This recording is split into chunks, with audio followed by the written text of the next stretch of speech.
नमस्कार मित्रों, you are most welcome. आधुनिक इतिहास श्रृंखला की अगली कड़ी में आज हम लोग प्रार्थना समाज के बारे में पढ़ेंगे। और आगे मित्रों, मैं आईएएस नहीं बन पाया, इवन मैंने समीक्षा अधिकारी का भी मुख्य परीक्षा दिया, पीसीएस की भी मुख्य परीक्षा दिया और कई बार तो मेरे प्रीलिम्स नहीं हुए। इसके पीछे वजह है, यही है एक्यूरेसी। तो मैं यहाँ आपको सजेस्ट करना चाहूँगा कि जितना पढ़ें उस पर कमांड बना डालें। अभ्यास makes a man champion. Perfect तो कोई नहीं होता है, फिर भी जो भी हुआ अभी भी मौके हैं। सीढ़ियाँ उन्हें मुबारक हो, सीढ़ियाँ उन्हें मुबारक हो जिन्हें छत तलक जाना है। हमारी मंजिल आसमां है, रास्ते खुद बनाना है। तो आइए हम लोग शुरू करते हैं। प्रार्थना समाज। प्रार्थना समाज से पहले हम लोगों ने पुनर्जागरण में ब्रह्म समाज के बारे में पढ़ा था। केशव चंद्र सेन जब ब्रह्म समाज के प्राचार्य बने थे 1866 में मतभेद हो गया था दोनों लोगों में। ये दो गुट में बट गया था। एक आज ब्रह्म समाज बन गया, एक भारतीय ब्रह्म समाज बन गया। और 1872 में ब्रह्म मैरिज एक्ट पारित हुआ, जिसके तहत लड़के की आयु 18 वर्ष और बालिका की आयु 14 वर्ष निर्धारित की गई थी। लेकिन होता यह है कि केशव चंद्र सेन स्वयं अपनी पुत्री का विवाह कूच बिहार के राजा से 13 साल की उम्र में कर देते हैं और इन्होंने सबसे पहले उल्लंघन कर दिया। तो असंतुष्टों द्वारा साधारण ब्रह्म समाज की स्थापना कर दी गई। अब केशव चंद्र सेन चले जाते हैं पूना की ओर।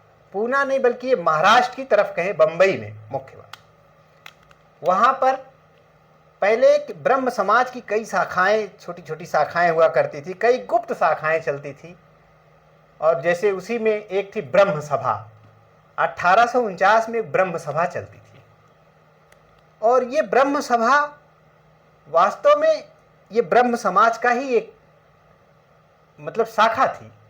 इसका उद्देश्य था धार्मिक सुधार, लेकिन धार्मिक सुधार से ये अपना ध्यान केंद्रित करने लगा सामाजिक सुधार की गतिविधियों पर। तो धीरे धीरे अब क्या होता है कि जो 1849 में परमहंस सभा थी, ब्रह्म सभा नहीं बल्कि परमहंस सभा थी, तो परमहंस सभा जो गुप्त समाज था वो धार्मिक समाज का शुभारंभ किया। ब्रह्म समाज की एक शाखा थी, बल्कि कई शाखाएं हो गई थी और इसका मुख्य फोकस अब धीरे धीरे सामाजिक सुधार की गतिविधियों पर होने लगा। तो जब सामाजिक सुधार गतिविधियों पर केंद्रित होने लगा तो धीरे धीरे इस संस्था का विघटन हो गया। और 1860 में जब ये विघटन हो गया, फिर केशव चंद्र सेन के प्रेरणा से आत्माराम पांडुरंग ने बंबई में प्रार्थना समाज की स्थापना की और वो स्थान है बंबई। इनके साथ में Mahadev Govind Ranade, RG Bhandarkar, NG Chandavarkar, ये सहयोगी थे इनके। लेकिन मुख्य रूप से आत्माराम पांडुरंग ने प्रार्थना समाज की स्थापना की। महादेव गोविंद राणा डे का भी नाम आता है। और इस प्रार्थना समाज का जो उद्देश्य था सामाजिक बुराइयों को मिटाना, इसका उद्देश्य धार्मिक सुधार से नहीं था। इसका उद्देश्य धार्मिक सुधार से हटकर सामाजिक कुरीतियों को जड़ से मिटाने पे था। जिससे समाज में विधवा पुनर्विवाह को प्रोत्साहन देना, स्त्री शिक्षा को बढ़ावा देना और लड़के लड़कियों की शादी की उम्र में वृद्धि करना और तमाम ऐसी जो कुरीतियां विद्यमान थी। जाति व्यवस्था तो एकदम ही मानते नहीं थे प्रार्थना समाज वाले, कहते थे कि ये जाति व्यवस्था एक कुष्ठ रोग है। तो इस तरह से हम लोग देख रहे हैं और आप इसका नोट बनाते चले। और मैं कहूँगा कि आप लोग समय समय पर इसको रिवाइज करते रहे, ज़्यादा से ज़्यादा प्रैक्टिस करते रहे। और बहुत गारंटी तो मैं नहीं दे सकता मैं कौन होता हूँ, लेकिन जो भी प्रश्न आएंगे अधिकतर प्रश्न यहीं से आएंगे, आपकी प्लेलिस्ट से आएंगे। तो आगे हम लोग महात्मा महादेव गोविंद राणा डे के बारे में पढ़ेंगे। इसको आप लोग स्क्रीनशॉट ले लीजिए। तो आप लोगों ने स्क्रीनशॉट ले लिया होगा। अब हम लोग महादेव गोविंद राणा डे के बारे में देखते हैं। इन्हें महाराष्ट्र का सुकरात भी कहा जाता है। पश्चिम भारत में पुनर्जागरण का अग्रदूत भी बोला जाता है और इन्होंने बहुत सारे कार्य किए। इन्होंने शुद्धि आंदोलन चलाया। जरा देखते हैं महादेव गोविंद राणा डे के बारे में। महादेव गोविंद राणा डे, ये प्रार्थना समाज से जुड़े थे और इनकी जो इन्हें महाराष्ट्र का सुकरात, इनको जो उपाधियां दी गई हैं, महाराष्ट्र का सुकरात कहा जाता है। दक्षिण भारत में पुनर्जागरण का अग्रदूत कहा जाता है। इन्होंने महाराष्ट्र में शुद्धि आंदोलन चलाया। इनका शुद्धि आंदोलन भी है और एक दयानंद सरस्वती का शुद्धि आंदोलन है। इनका शुद्धि आंदोलन सामाजिक कुरीतियों को समाप्त करना, जबकि दयानंद सरस्वती का जो शुद्धि आंदोलन था धर्म की ओर वापस लाने की बात थी। तो जरा देखें इनके बारे में क्या क्या बात कही गई कि महाराष्ट्र का सुकरात, महाराष्ट्र का सुकरात कहा जाता है इन्हें। Socrates of Maharashtra. एक बात, पश्चिम भारत का मतलब अगर मैं ऐसे कह दूं तो ये वाला इलाका जो पश्चिम कहलाता है, पश्चिमी भारत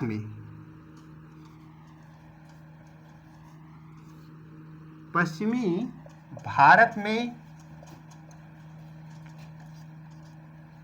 पुनर्जागरण का अग्रदूत इन्हें कहा जाता है।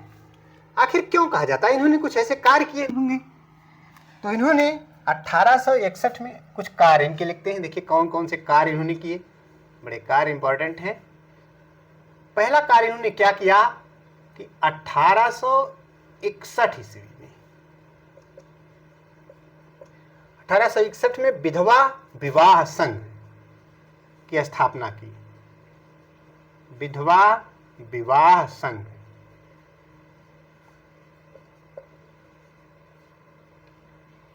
विधवा विवाह संघ की स्थापना किया इन्होंने कि समाज में पहले ये होता था कि जो औरतें विडो हो जाती थी, विधवा हो जाती थी, उनका सिर मुंडन कर दिया जाता था और उनसे कोई दोबारा शादी नहीं करता था, तो उनकी वैधव्य अवस्था में ही पूरा जीवन बिताना पड़ता था। ये समाज के लिए कितना बड़ा कलंक था। तो इनका निशाना इस पे हुआ। इन्होंने विधवा विवाह संघ स्थापित किया। उस संघ का नियम था कि जो भी विधवा, उनको खोज खोज कर उनका विवाह कराना।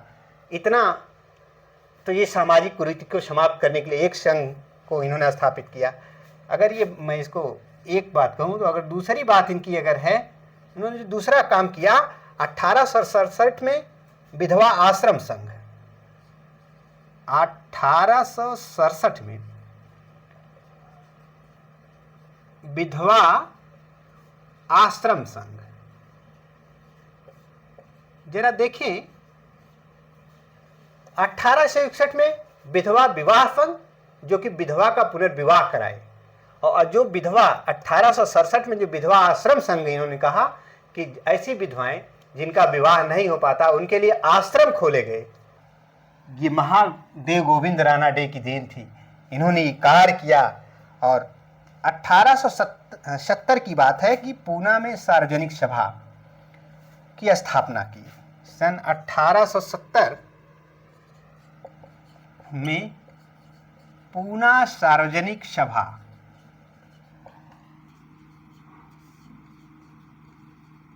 की स्थापना, इसको भी हम लोग पढ़ेंगे। और 1, 2, 3 और चौथी बात अगर इन्होंने कोई कार्य किया, चौथा, तो इनके प्रभाव से गोपाल गणेश आगरकर ने, इनके प्रभाव से गोपाल गणेश आगरकर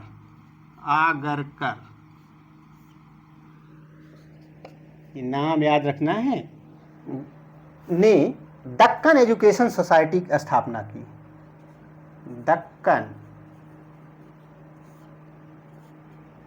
एजुकेशन सोसाइटी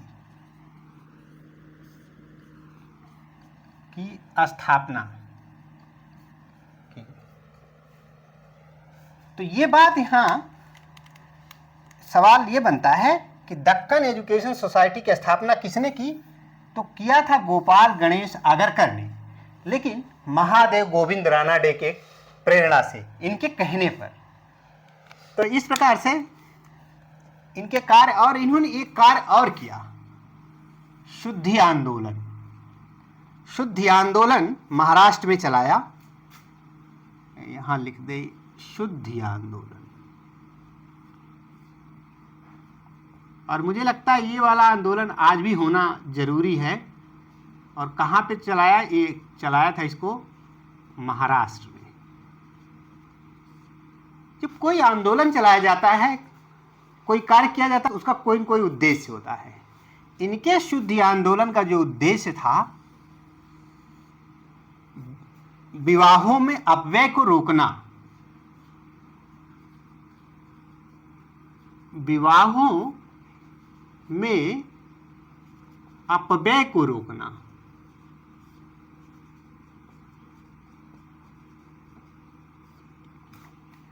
जबकि दयानंद सरस्वती ने भी शुद्धि आंदोलन चलाया था। तो दयानंद सरस्वती का जो शुद्धि आंदोलन था वो धर्म की ओर वापस लौटाने के लिए था।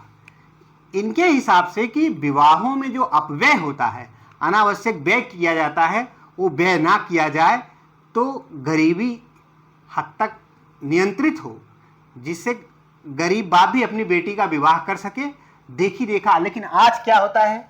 आज देख रहे हैं कि बहुत ज़्यादा व्यय होता है, देखी देखा होता है। ऐसा है कि कभी जो संपन्न वर्ग है वो पैसा खर्च करता है, तो उससे थोड़ा सा निचला तबका वो देखी देखा में इतना खर्च कर देता है कि एक बार खर्च करके वो कई साल तक गधे की तरह कार्य करता रहता है।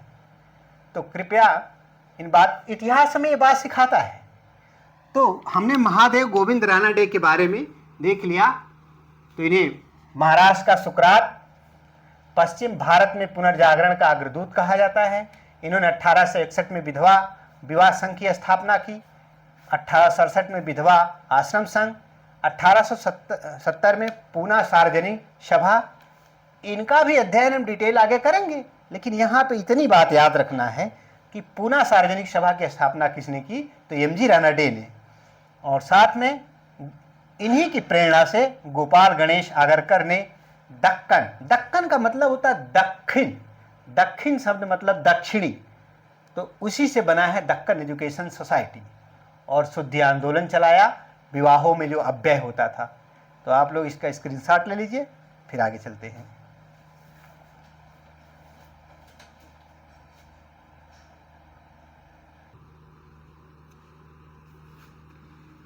तो अब हम लोग इनको इसके आगे देखते हैं वेद समाज, क्योंकि हमारा ये जो मुख्य शीर्षक ही है पुनर्जागरण, सामाजिक एवं धार्मिक आंदोलन, उसमें वेद समाज की बात करते हैं। 1867 ईस्वी में ही केशव चंद के सहयोग से श्री धारलू ने ब्रह्म समाज की स्थापना वहाँ पे की। ये इस वेद समाज को दक्षिण का और पश्चिम का ब्रह्म समाज कहा जाता है। और इन्होंने ब्रह्म समाज की पुस्तकों का तेलुगु भाषा में अनुवाद किया। तो जरा हम वेद समाज के बारे में देखते हैं, क्या है वेद समाज। वेद समाज और इसकी भी स्थापना हुई 1867 में हुई।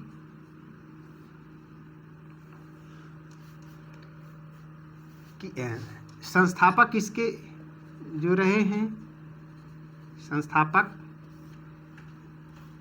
श्री धारलू नायडू, श्री धारलू नायडू, धारलू नायडू, श्री धारलू नायडू और केशव चंद के सहयोग से, केशव चंद सेन के सहयोग से या प्रेरणा से इन्होंने वैश्य समाज की स्थापना की और इसकी स्थापना मद्रास में होती है। इसका स्थान जो है मद्रास, जबकि हमने प्रार्थना समाज देखा वो महाराष्ट्र में था, बंबई में था और ये मद्रास में है। तो स्थापना स्थल इसका मद्रास में, और इसे दक्षिण का ब्रह्म समाज भी कहा जाता है। इसे दक्षिण का ब्रह्म समाज,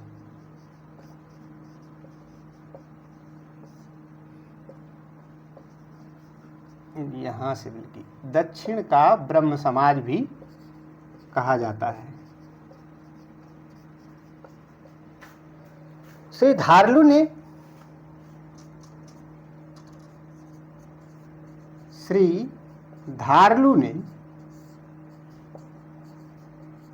ब्रह्म समाज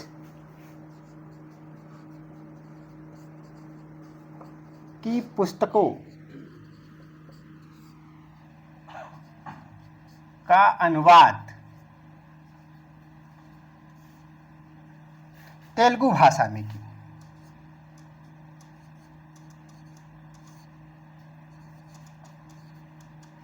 तेलुगु भाषा में की। हाँ, इसका जो मेन उद्देश्य था वैदिक समाज की स्थापना करना, बल्कि सामाजिक नहीं, ये उद्देश्य भी जानना चाहिए। इसका उद्देश्य था,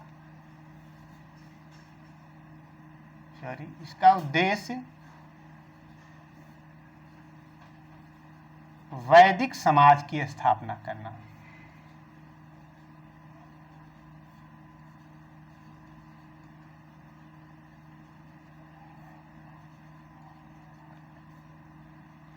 कुल मिला के वैश्य समाज धार्मिक समाज की ओर चल रहा था, जबकि आर्य समाज वो धार्मिक समाज से अपना ध्यान हटा करके सामाजिक कुरीतियों पर अपना ध्यान केंद्रित किया, अर्थात समाज सुधार आंदोलन था वो।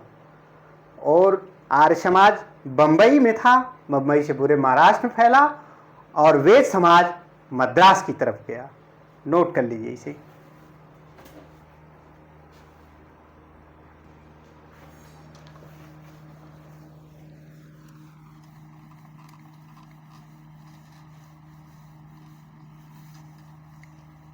हम एक और समाज सुधारक की तरफ चलते हैं जिनका नाम है हेनरी विवियन डेरोजियो। इन्होंने यंग बंगाल आंदोलन चलाया। ये 22 वर्ष इनका जीवन काल रहा। उसी में बंगाल में इन्होंने ऐसी क्रांति फैला दी कि राम मोहन राय के विचारों को अगर सबसे तीव्र किसी ने फैलाया तो कहा जाता है कि हेनरी विवियन डेरोजियो। तो जरा इनके बारे में हम देखते हैं। Henry Vivian Derozio, Henry Vivian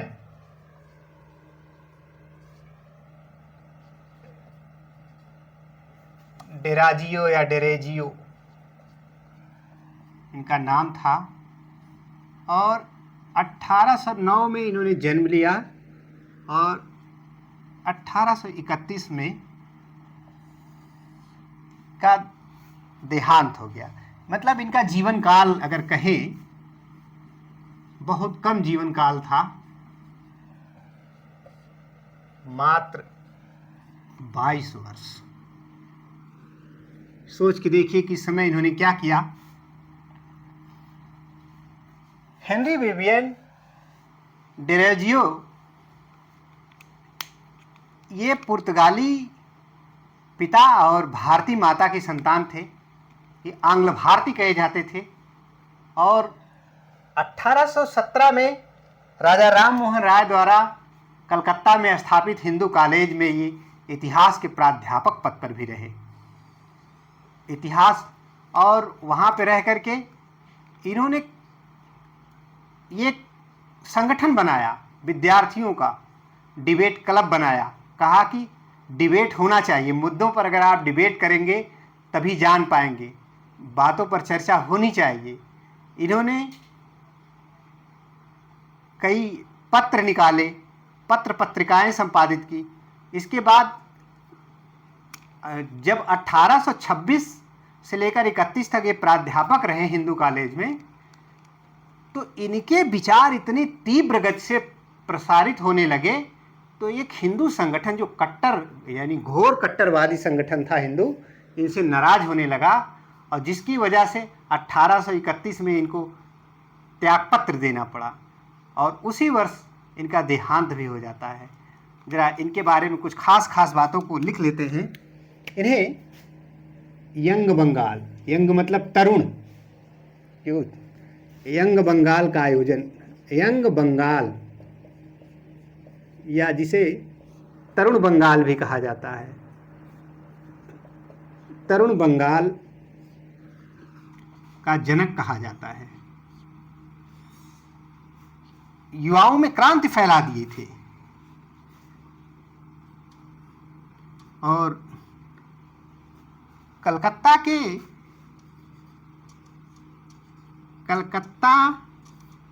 के हिंदू कॉलेज,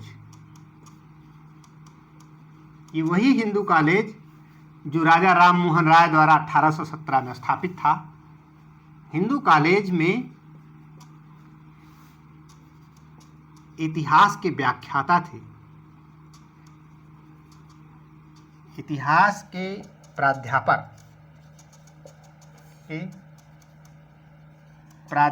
पद पर थे।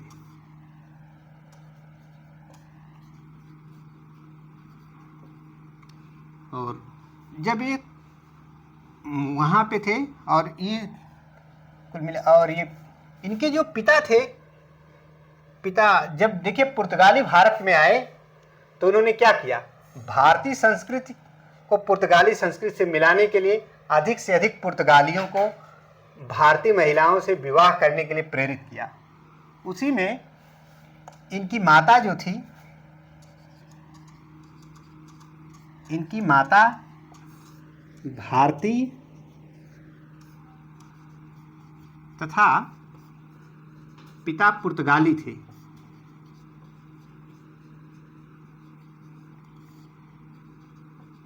आंग्ल भारतीय कहे जाते थे। और सुरेंद्रनाथ बनर्जी ने इनके कार्यों को देखते हुए सुरेंद्रनाथ बनर्जी और सुभाष चंद्र बोस दोनों लोग बहुत प्रभावित हुए। तो सुरेंद्रनाथ बनर्जी इनको हमारी जात का पिता कहा। सुरेंद्रनाथ बनर्जी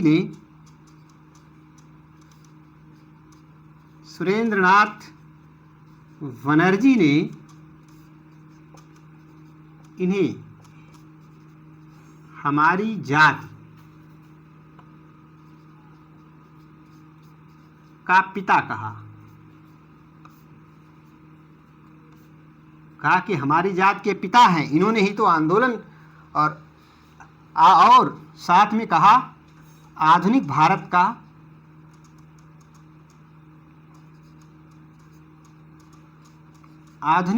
का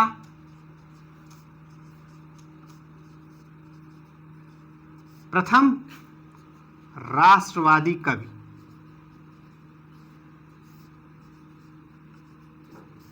कहा। ये सुरेंद्रनाथ बनर्जी कहते हैं। और इसको आप लोग नोट कर लीजिए। और इधर मैं कुछ बातें लिखता हूं कि इन्होंने कुछ संगठन बनाए। संगठन, इनके द्वारा संगठन बना, ये महत्वपूर्ण है और पूछा जाता है। Anglo Indian Hindu association, Anglo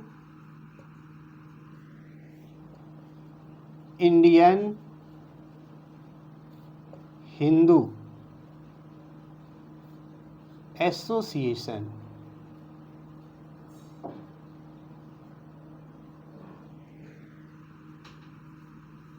एक संगठन बनाया इन्होंने। एकेडमिक एसोसिएशन दूसरा, एकेडमिक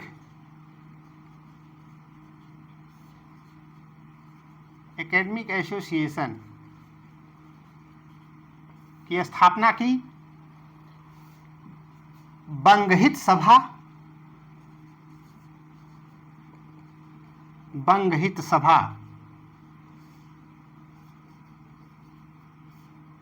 की स्थापना किया इन्होंने। और चौथी चीज, इन्होंने डिबेटिंग क्लब बनाया। सबके अपने अपने कार्य हैं। Debating club. तो इधर से मैं इनको मिटाता हूं ब्लैक पेन वाला, ताकि और कुछ लिखा जाए। डिबेटिंग क्लब, ये कहते थे कि नौजवानों में डिबेट होनी चाहिए, क्या चल रहा है। और ये वास्तव में सच्चा देशभक्त, बहुत लोगों ने इनको बहुत सी सारी उपाधियां दी। सवाल यही पूछा जाता है कि यंग बंगाल आंदोलन के जनक कौन थे, या तरुण बंग आंदोलन किसने चलाया। तो यही डिनेजियो साहब का नाम आता है। इन्होंने पत्र निकाले, बंगाल स्पेक्टेटर, इनके द्वारा संपादन किया गया है पत्र है। इसका नाम है बंगाल स्पेक्टेटर। पहला पत्र है बंगाल स्पेक्टेटर।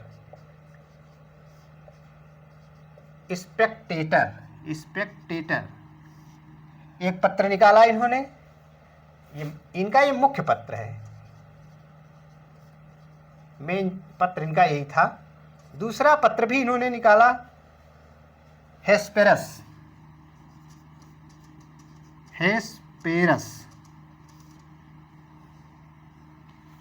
और एक था, इन्होंने समाचार पत्र निकाला, ईस्ट इंडिया समाचार पत्र का प्रकाशन किया। ईस्ट इंडिया समाचार पत्र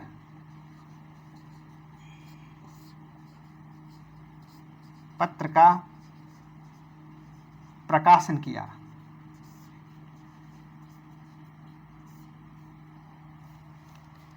और यहाँ नोट कर लीजिए, इसको मिटाते हैं।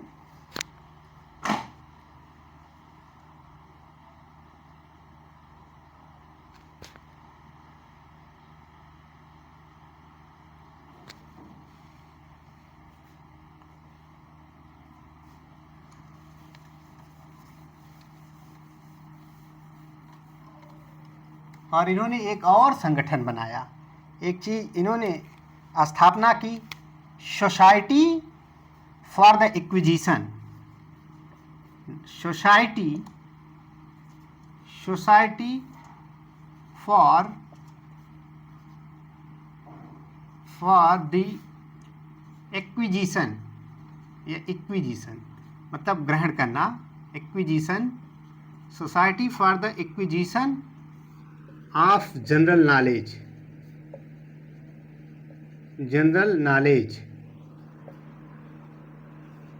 इनका विश्वास था कि प्रत्येक पढ़े लिखे व्यक्ति को जनरल नॉलेज पता होना चाहिए। जब युवाओं को जनरल नॉलेज पता चलेगा तो अपने देश के बारे में जानेंगे, अपनी मातृभूमि के बारे में जानेंगे, और अंग्रेजों से कैसे मुक्ति पाई जाएगी इसके बारे में कदम उठाएंगे। इसके बाद इन्होंने जब इस संगठन, ये एक संगठन था, ये भी क्या था, संगठन ही था। तो इनके विचारों से जो कट्टर हिंदूवादी थे, हिंदूवादी संगठन नाराज हो गए। तो 1826 से लेकर 31 तक ये रहे। उसी दौरान कट्टर हिंदुओं के विरोध के कारण, कट्टर हिंदुओं के विरोध के कारण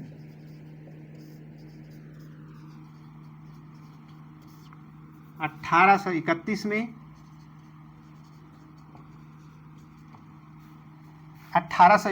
में इन्हें हिंदू कॉलेज से निकाल दिया गया। हिंदू कॉलेज से निकाल दिया गया।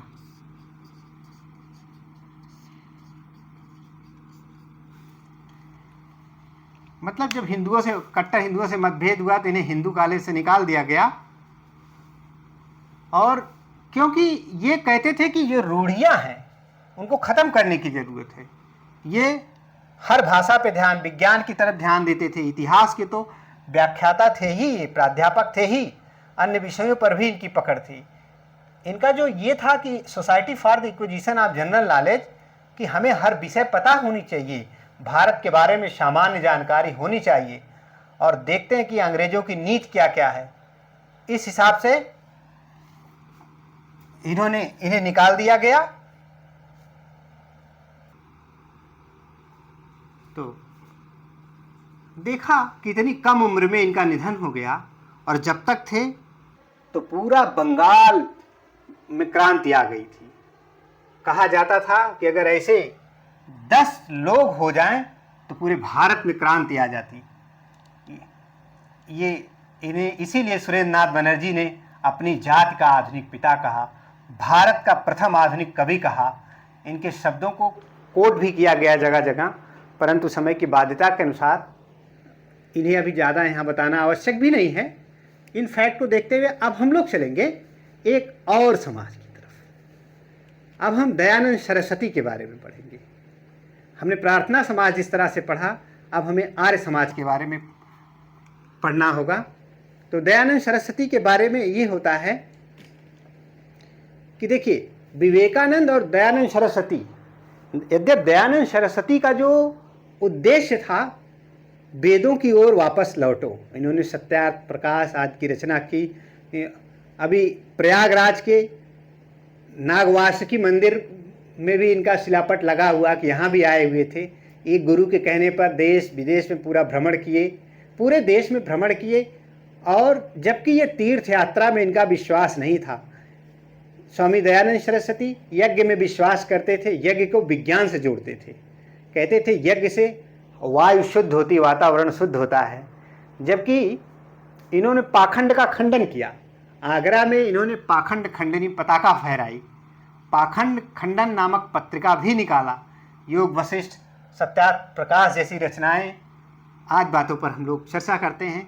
तो अगला शीर्षक हमारा बनता है दयानंद सरस्वती।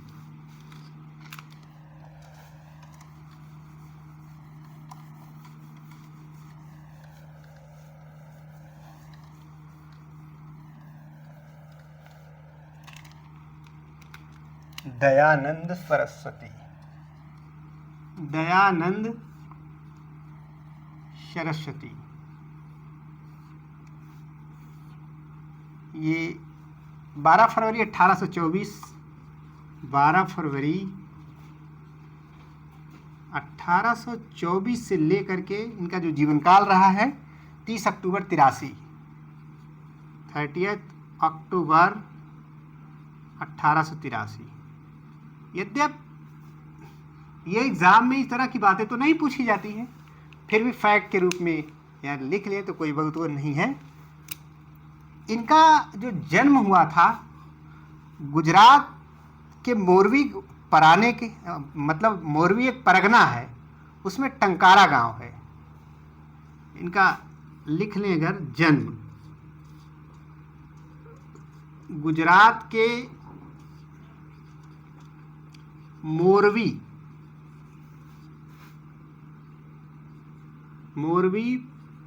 परगने के टंकारा गांव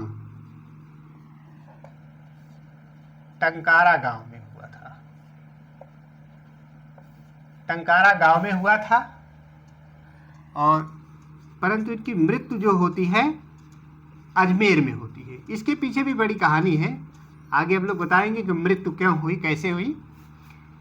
देखते हैं कि प्रारंभ में इनके 2 गुरु बनते हैं। कहते हैं होनहार बिरवान के हो चिकने पात।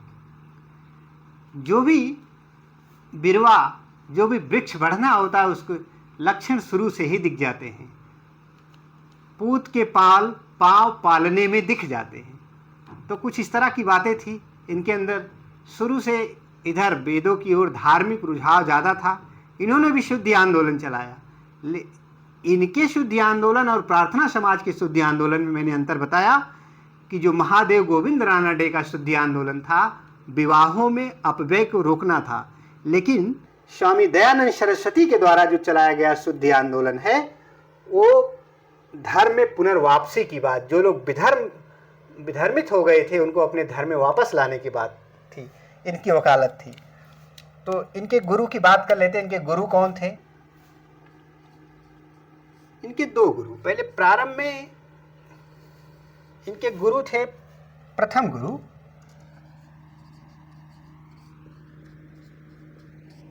गुरु इनका नाम था स्वामी पूर्णानंद।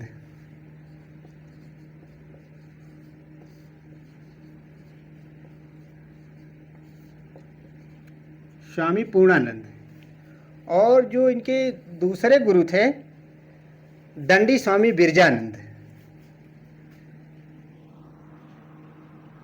दंडी स्वामी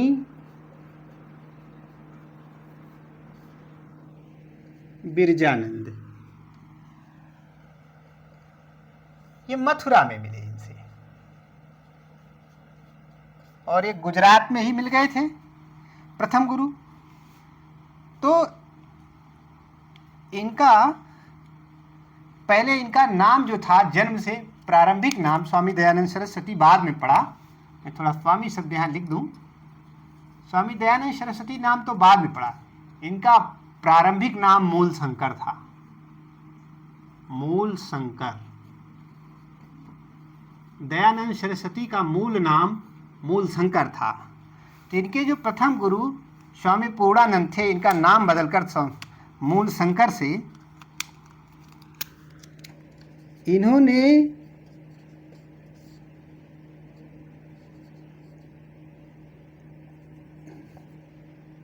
इनका नाम मूल शंकर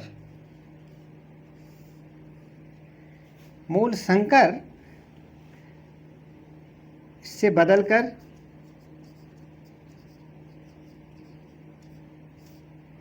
स्वामी दयानंद सरस्वती रखा। स्वामी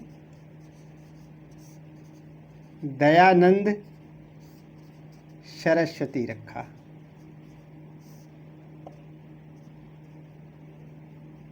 तो ये पूछा जाता है कि किसने? तो स्वामी पूर्णानंद ने इनका नाम स्वामी दयानंद सरस्वती रखा, जबकि इनका प्रारंभिक नाम मूल शंकर था।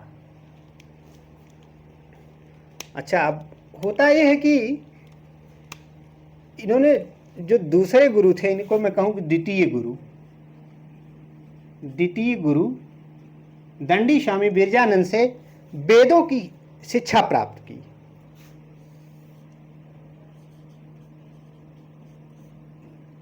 वेदों की शिक्षा प्राप्त की।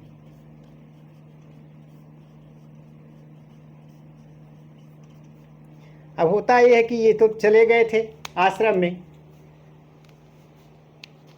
दंडी स्वामी बिरजानंद के पास, लेकिन इनके पास उस समय गुरु दक्षिणा देने के लिए कुछ था नहीं। तो जब तक दक्षिणा नहीं दी जाती तब तक दीक्षा पूर्ण नहीं होती। तो कोई भी शिष्य अपने गुरु की दक्षिणा अवश्य देता है। तो उस समय ये था कि ये जाते हैं दोनों लोग एक तरफ,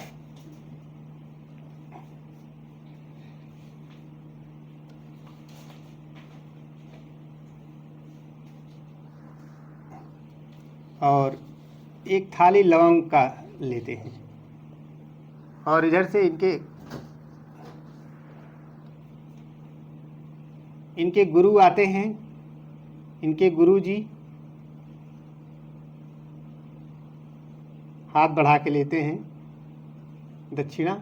तो दक्षिणा के रूप में इनके गुरु हैं दंडी स्वामी बिरजानंद मथुरा में।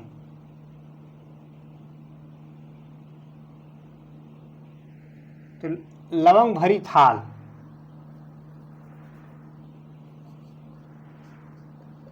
लौंग भरी थाली देते हैं दक्षिणा के रूप में, तब जाके इनकी दीक्षा पूर्ण होती है।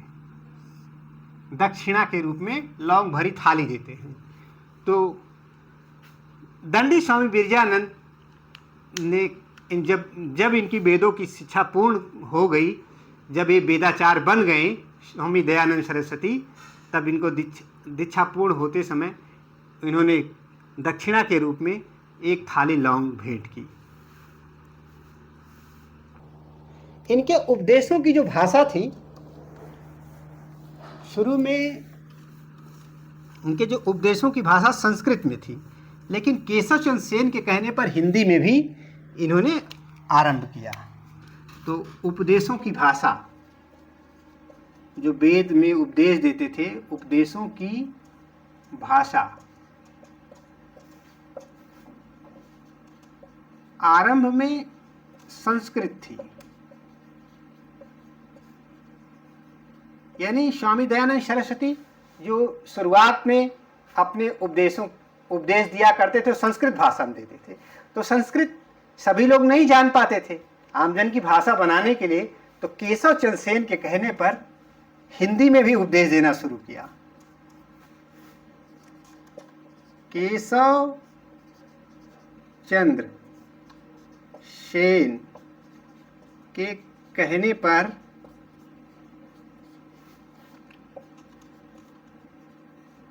हिंदी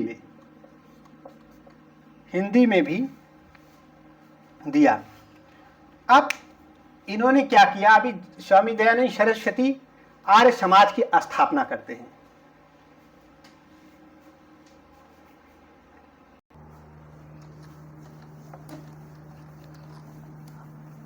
तो स्वामी दयानंद सरस्वती का हम लोगों ने मूल परिचय देखा, और इनके बारे में जो इन्होंने संगठन स्थापित किया आर्य समाज, उसके बारे में हम लोग देखेंगे। तो आर्य समाज 1875, और ये भी स्थापना हुई थी बम्बई में स्थापना बम्बई में।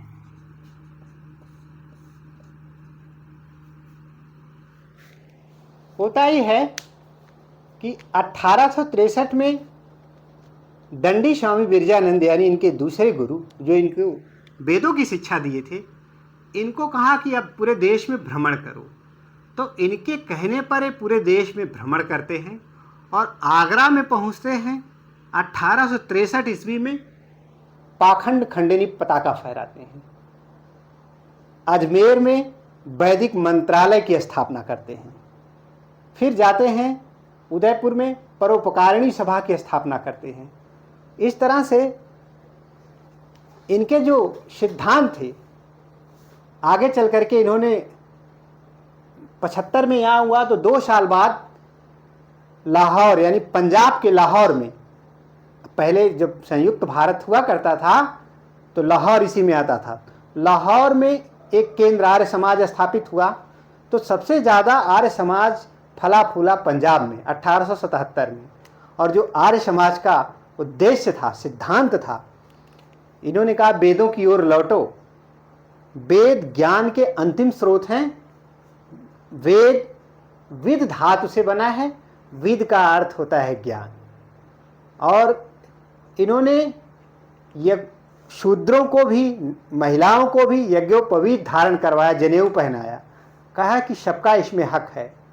और ये तीर्थ यात्रा भ्रमण पर विश्वास नहीं करते थे, ये तीर्थ यात्रा को बेकार मानते थे। कहते थे कि तीर्थ यात्रा बेकार है, बल्कि यज्ञ को ये मान्यता देते थे। ये मतलब आर्य समाज यज्ञ को मान्यता देता था, कहता था कि यज्ञ से हवा शुद्ध होती है। और साथ में जो कुछ पाखंड हमारे धर्म में रहे, उसको हटा करके इन्होंने कहा कि वेद की तरफ लौटो, जो विधर्म होते चले जा रहे हैं। तो कुछ बातों को हम लोग नोट भी कर लेते हैं। अच्छा, ये अंतरजातीय विवाह में भी विश्वास करते थे, और विधवा विवाह, बाल विवाह, ये सारी बातें, ये तो मैं इस पे कुछ बातें नोट कर दिया जाए। स्वामी बिरजानंद, मतलब इनके दूसरे गुरु जो थे, स्वामी बिरजानंद के कहने पर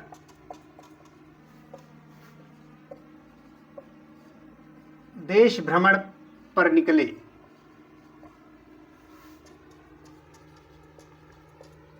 अब स्वामी विवेकानंद के कहने पर देश भ्रमण पर निकले। इन्होंने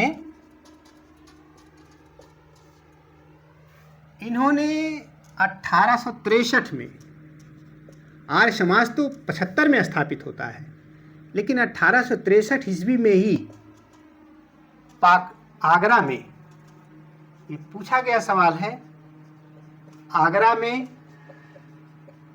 पाखंड खंडिनी पताका मतलब ध्वजा, इन्होंने एक ध्वजा फहराई, कहा पाखंड का खंडन किया जाए, पाखंड खंडिनी पताका फहराई। और अजमेर में वैदिक मंत्रालय स्थापित की। ये अजमेर गए, अजमेर में वैदिक मंत्रालय की स्थापना किए, मंत्रालय की स्थापना की। और 18 जब ये आर्य समाज स्थापित हो गया, उसके 8 साल बाद यानी 1883 में, 1883 ईस्वी में उदयपुर में परोपकारिणी सभा की स्थापना की। उदयपुर में परोपकारिणी सभा की स्थापना की।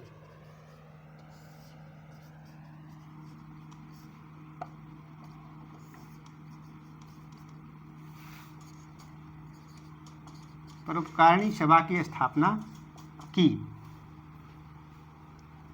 मतलब कि परोपकार, अब हिंदू धर्म में हमारे जो वेद है उसमें परोपकार की भी बात होनी चाहिए। तो परोपकारिणी सभा की स्थापना इन्होंने उदयपुर में की, पाखंड खंडिनी पताका फहराई आगरा में, और वैदिक मंत्रालय इन्होंने अजमेर में स्थापित की। ये तथ्य हैं जो कि हमें नोट करने होते हैं। आगे चल करके जब 1875 में बंबई में आर्य समाज की स्थापना करते हैं, तो जरा उसके बारे में हम लोग यहाँ नोट करते हैं। बातें जो मैंने बता दिया थोड़ा सा यहाँ लिख देंगे तो आप लोगों को तथ्य याद हो जाएंगे।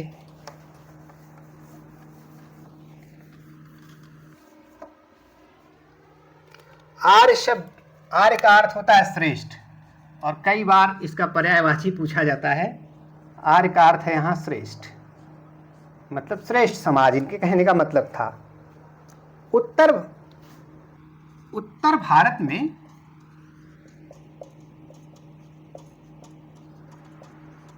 आर्य समाज का सर्वाधिक प्रभाव रहा। भले बंबई में इन्होंने स्थापित की, लेकिन सर्वाधिक प्रभाव उत्तर भारत में ही रहा, और उसमें भी पंजाब की तरफ सबसे ज़्यादा। आर्य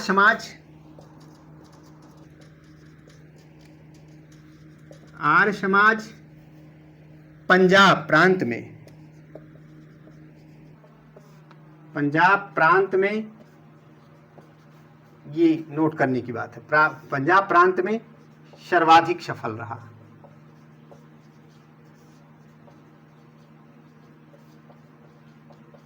सर्वाधिक सफल रहा पंजाब में, विशेषतः लाहौर में। पंजाब में यानी विशेषतः लाहौर की बात अगर करें, विशेषतः लाहौर में आर्य समाज की स्थापना।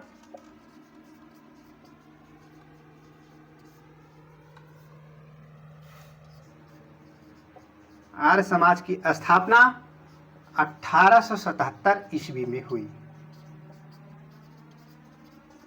ध्यान देने की बात यह है कि आर्य समाज की स्थापना पे अब 2 विकल्प आ जाए, लेकिन ध्यान देने की बात कि बंबई में जो आर्य समाज की स्थापना हुई 1875 में हुई, और जो पंजाब में हुई 1877 में हुई, और सबसे ज़्यादा पंजाब में ही सफल रहा। तो आर्य समाज के कुछ सिद्धांत हैं, उन बातों को लिखते हैं। आखिर कोई भी समाज, कोई भी संगठन बनता है तो उसका कोई न कोई सिद्धांत होता है।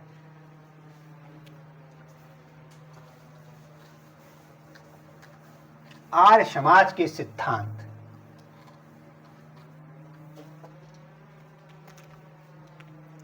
सिद्धांत क्या है,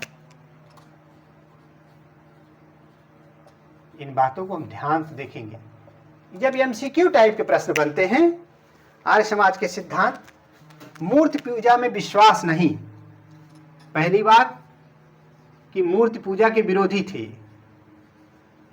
मूर्ति पूजा में विश्वास नहीं, परंतु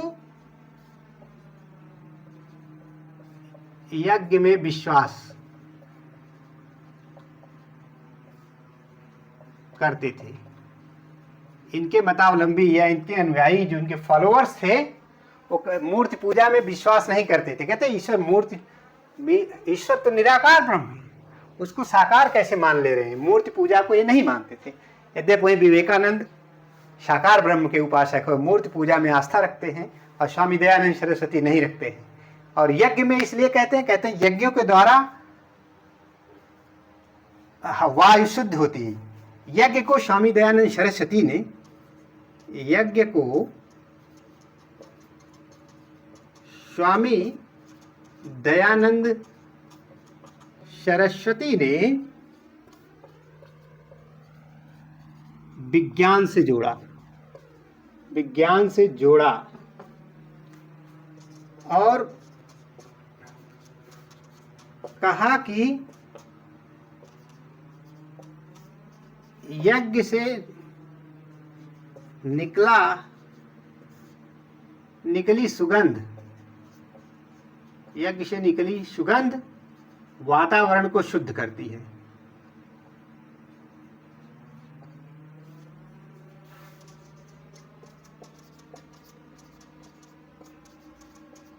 वातावरण को शुद्ध करती है। इतनी बात। और वेदों में विश्वास, इन्होंने और क्या कहा, वेदों में विश्वास रखने की बात की। वेदों में विश्वास, क्योंकि वेदाचार तो दंडी महाराज से सीख कर आए थे, बिरजानंद से। वेद में वेदाचार तो बनकर आए थे, तो वेदों में विश्वास रखेंगे ही ये। वेदों में विश्वास और इन्हें आप परिवर्तनीय बताया। वेदों में विश्वास और इन्हें, किन्हें मतलब वेदों को, और इन्हें आप परिवर्तनीय बताया। इन्हें परिवर्तन नहीं किया जा सकता, आप परिवर्तनीय बताया। और आप परिवर्तनीय बताया तथा ज्ञान का अंतिम स्रोत, ज्ञान का अंतिम स्रोत वेदों को कहा।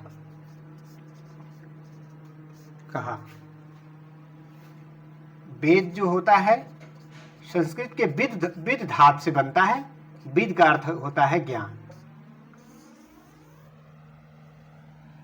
तो इन्होंने दूसरी बात अब ऊपर से मिटा रहे हैं।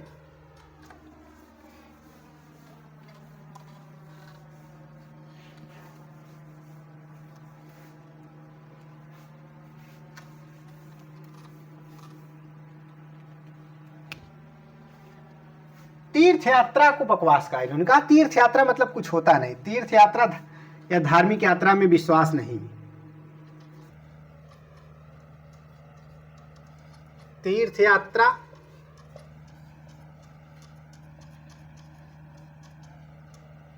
या धार्मिक यात्रा में विश्वास नहीं, ये आर्य समाज के सिद्धांत हैं।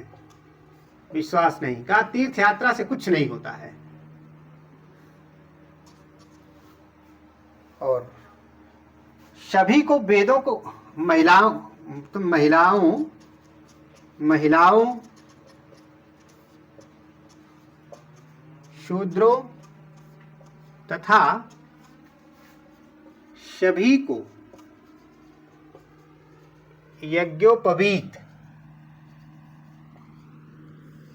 धारण करने, मतलब जनेऊ धारण करने तथा वेद पढ़ने का अधिकार है।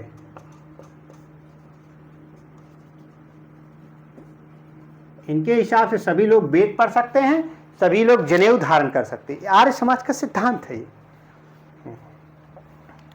और साथ में इन्होंने अंतरजाति विवाह और विधवा विवाह में भी विश्वास रखा। कहा कि जात पात कुछ नहीं होता है, अंतरजातीय विवाह तथा विधवा विवाह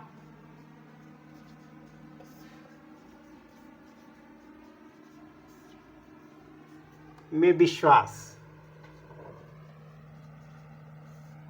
रखा। मतलब ये आर्य समाज के लोग अंतरजातीय विवाह को मानते हैं और विधवा विवाह को भी मान्यता देते हैं, लेकिन बाल विवाह के विरोधी और बहु विवाह के भी विरोधी हैं। लेकिन बाल विवाह तथा बहु विवाह के विरोधी, दैट मीन्स पॉलीगैमी के विरोधी हैं, कि एक से अधिक विवाह करने के पक्ष में नहीं थे और बाल विवाह के भी विरुद्ध थे। तो ये सिद्धांत है दयानंद सरस्वती द्वारा आर्य समाज के।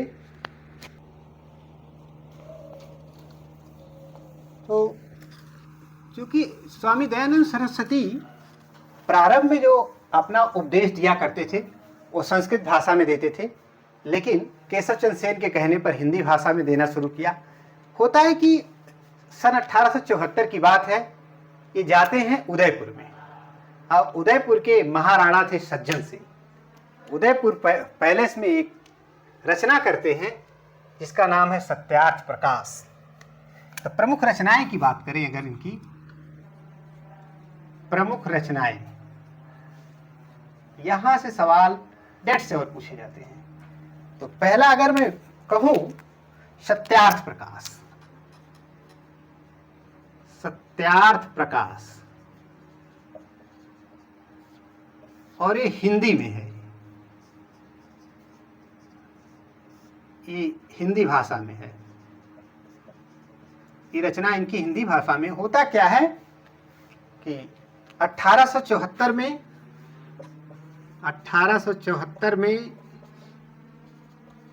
उदयपुर के महाराणा सज्जन सिंह के दरबार में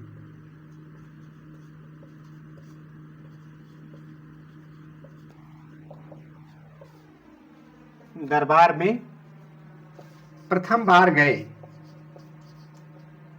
राजपुताने में प्रथम बार गए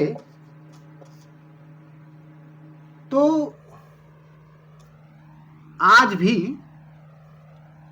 उदयपुर पैलेस में, या सज्जन सिंह पैलेस बोला जाता है उदयपुर से, वहां पे सत्यार्थ प्रकाश दिवस मनाया जाता है सज्जन पैलेस में। वहीं पे रचना किया था इन्होंने। और आज भी सज्जन पैलेस में सत्यार्थ प्रकाश दिवस मनाया जाता है। सत्यार्थ प्रकाश दिवस मनाया जाता है।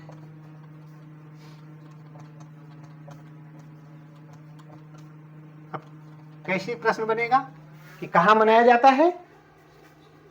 सज्जन पैलेस में सत्यार्थ प्रकाश। और सत्यार्थ प्रकाश किसकी रचना है? स्वामी दयानंद सरस्वती की। ये बातें याद रखने की है।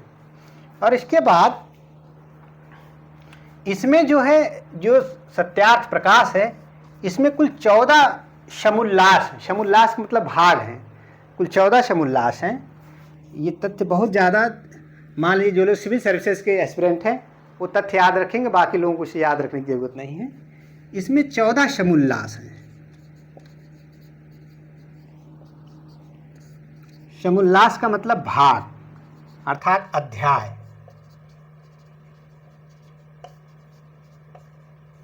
है। और इसमें सनातन धर्म को श्रेष्ठ बताया गया है। इस पुस्तक में, सत्यार्थ प्रकाश पुस्तक में सनातन धर्म को श्रेष्ठ बताया गया है। सनातन धर्म को श्रेष्ठ बताया गया है।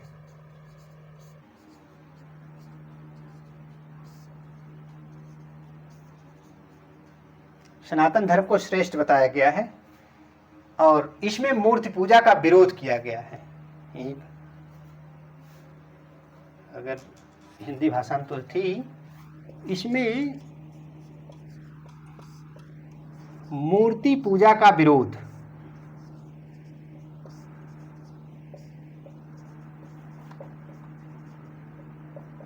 किया गया है। तो इतनी सारी बातें केवल इनके पहली पुस्तक सत्यार्थ प्रकाश में लिखी गई है। इसी तरह से दूसरी पुस्तक वेदभास आती है। कुछ पुस्तकों के नाम लिख लेते हैं, प्रश्न विशेषताओं से आते हैं, इसलिए सबके बारे में डिटेल नहीं जाएंगे हम लोग, तो इसे मिटाते हैं।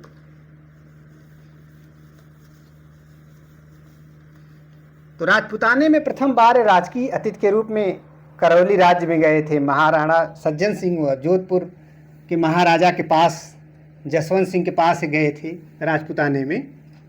तो वहाँ पे अब बात आती है कि दूसरी वेदभास से, पहली थी सत्यार्थ प्रकाश जिसके बारे में हम लोगों ने डिटेल देखा। सत्यार्थ प्रकाश की हिंदी में लिखी गई है। वेदभाष्य है, वेदादिभाष्य, आगे आता है वेदादिभाष्य, वेदादिभाष्य आंशिक रूप से संस्कृत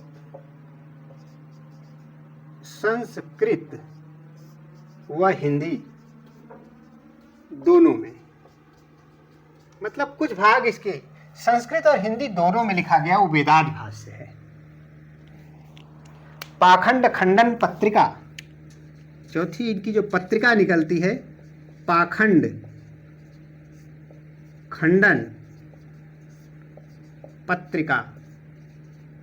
अब ये पाखंड खंडन पत्रिका है, लेकिन अगर पाखंड खंडनी पताका की बात की जाए तो इन्होंने आगरा में फहराया था।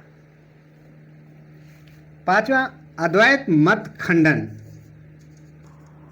शंकराचार्य का अद्वैत मत है ना, अद्वैत मत खंडन। छठा वल्लभाचार्य मत खंडन, ये इनकी पुस्तकें हैं। वल्लभाचार्य मत खंडन, वल्लभाचार्य के मत का भी खंडन करते हैं। हम लोग धार्मिक सुधार आंदोलन अन्य जब पढ़ेंगे मध्यकालीन में तो ये बातें आती रहती हैं। अच्छा, तो ये इनकी कुछ प्रमुख पुस्तकें थी। थोड़ा सा हम यहाँ पे यही लिख दे रहे हैं ऊपर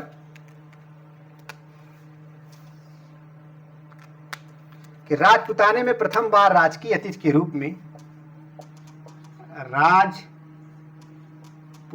में प्रथम बार राजकीय अतिथि के रूप में, मतलब राजा के पास राजकीय अतिथि,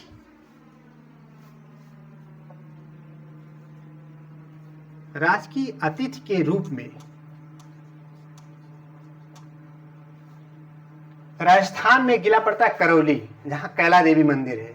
जब मेहदीपुर बालाजी से आगे जाएंगे, अगला जिला जब पड़ता है तो करौली जिला पड़ता है। करौली जिले की कहानी है। तो करौली राज्य, उसमें अतिथि के रूप में करौली राज्य में आए, सबसे पहले करौली राज्य में आए, अगर पूछा जाए राजपूताने में सबसे पहले कहाँ गए थे तो करौली राज्य में। फिर इसके बाद महाराणा सज्जन सिंह, जो सज्जन सिंह पैलेस में सत्यार्थ प्रकाश मनाया जाता है, सत्यार्थ प्रकाश दिवस, महाराणा सज्जन सिंह कहाँ के, उदयपुर के थे। उदयपुर तथा महाराजा जसवंत सिंह द्वितीय, महाराजा जसवंत सिंह या यशवंत सिंह भी लिखा मिलता है, जसवंत सिंह द्वितीय, और ये जोधपुर के राजा थे, के दरबार में भी गए और दोनों लोग इनसे प्रभावित हुए। सॉरी, इनसे प्रभावित हुए।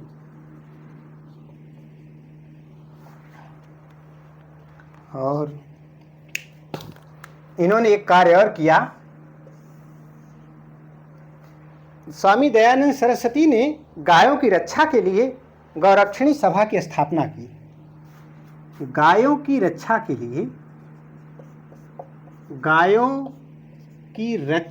लिए गौरक्षणी सभा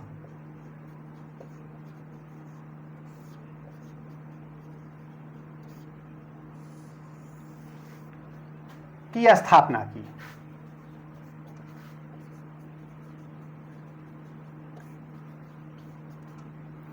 तो इन्होंने गायों की रक्षा के लिए गौरक्षणी सभा की स्थापना की। तमाम तथ्य जानते हैं। और स्वामी दयानंद सरस्वती ने 4 स्व दिए। जरा उनके बारे में देखते हैं हम लोग। इसे मिटाना चाहेंगे हम। ये प्रमुख रचनाएं हैं। इसी में एक और इनकी रचना है योग वशिष्ठ। यही कहीं लिख लीजिए, योग वशिष्ठ भी इन्हीं की रचना है। योग वशिष्ठ ये भी स्वामी दयानंद सरस्वती की ही रचना है। तो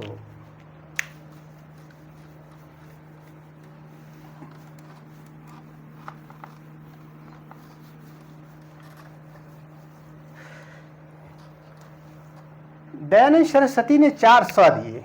स्वराजा, स्वभाषा, स्वराज, स्वदेशी, स्वधर्म।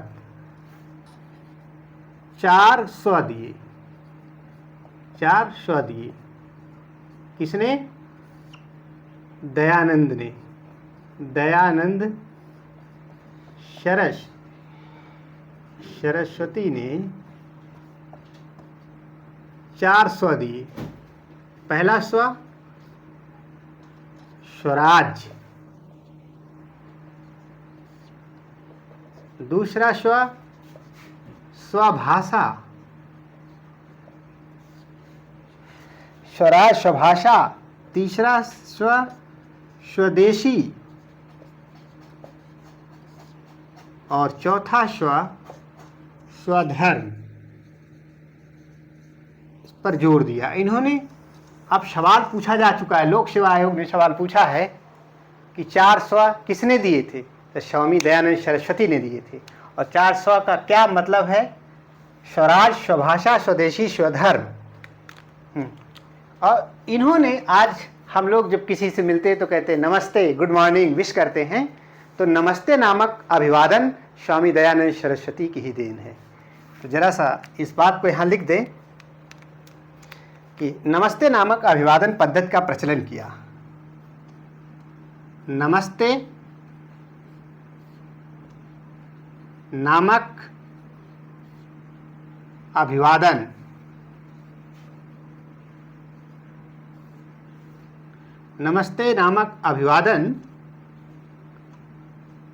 पद्धति का प्रचलन किया। नमस्ते की नम हो जाना किसी के आगे, नमस्ते, ये अभिवादन इन्होंने स्टार्ट करवाया। और इन्होंने नारा दिया। इनका नारा था वेद समाज का, आर्य समाज का, यानी स्वामी दयानंद सरस्वती का नारा था वेदों की ओर लौटो। ये कई बार पूछा जा चुका है कि वेदों की ओर लौटो का नारा किसने दिया? तो स्वामी दयानंद सरस्वती ने दिया। वेदों की ओर लौटो। इसमें ये बात थोड़ी सा विशेष याद रखनी होगी।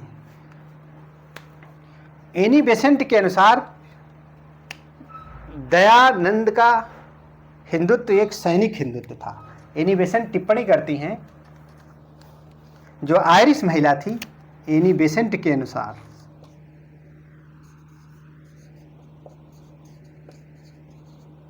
एनी बेसेंट के अनुसार दयानंद का हिंदुत्व एक सैनिक हिंदुत्व था, एक सैनिक हिंदुत्व है। इन्होंने इनके हिंदुत्व को एक सैनिक हिंदुत्व कहा कि इनके जो अनुयायी हैं एकदम सैनिक की भांति कार्य करते हैं। ये सैनिक हिंदुत्व था। और ऊपर से मिटाते हैं तो 400 दिया, नमस्ते नामा का अभिवादन दिया, नारा दिया वेदों की ओर लौटो। और दयानंद सरस्वती को हिंदू लूथर भी कहा जाता है। मिटा दे यहां से, हिंदू लूथर भी कहा जाता है। मार्टिन लूथर की जगह पे नहीं, हिंदू लूथर भी कहा जाता है। हिंदू लूथर भी कहा जाता है। जैसे मार्टिन लूथर किंग थे, इसी तरह से यहाँ पे हिंदू लूथर कहा जाता है स्वामी दयानंद सरस्वती को।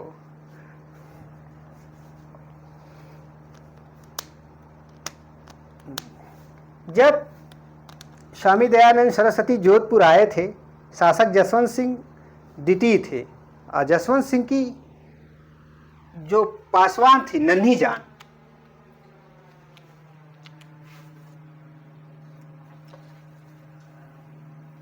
यहाँ पे नन्ही जान जसवंत सिंह,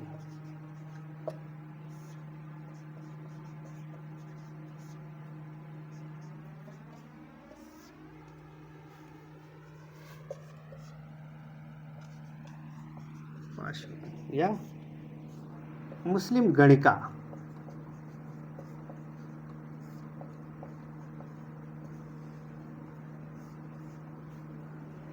जब स्वामी दयानंद सरस्वती जसवंत सिंह के दरबार में आए तो उनकी एक पासवान थी मुस्लिम गणिका, जिसका नाम था नन्ही जान। नन्ही जान, नन्ही जान, याद रखने की बात है।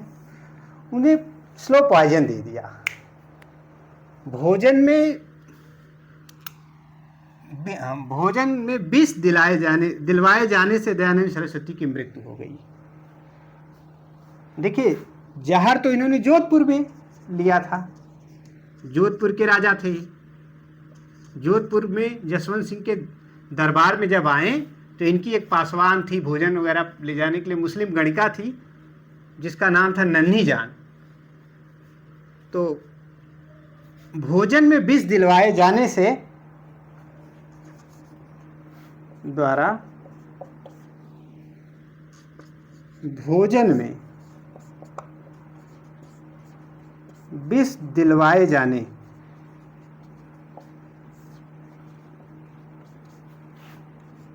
से दयानंद सरस्वती की मृत्यु हो गई।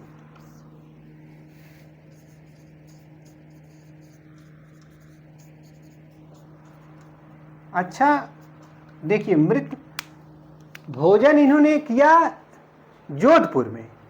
अब भोजन किए तो तत्काल विष, जिसे कहते स्लो पॉइजन, और एक पहुंच गए अजमेर, तो इनके प्राण निकले अजमेर में, यानी मृत्यु हुई अजमेर में।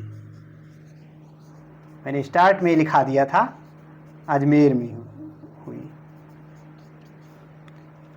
तो जोधपुर के राजा जसवंत सिंह के दरबार में नन्ही जान के द्वारा इनके भोजन में विष मिलाया गया।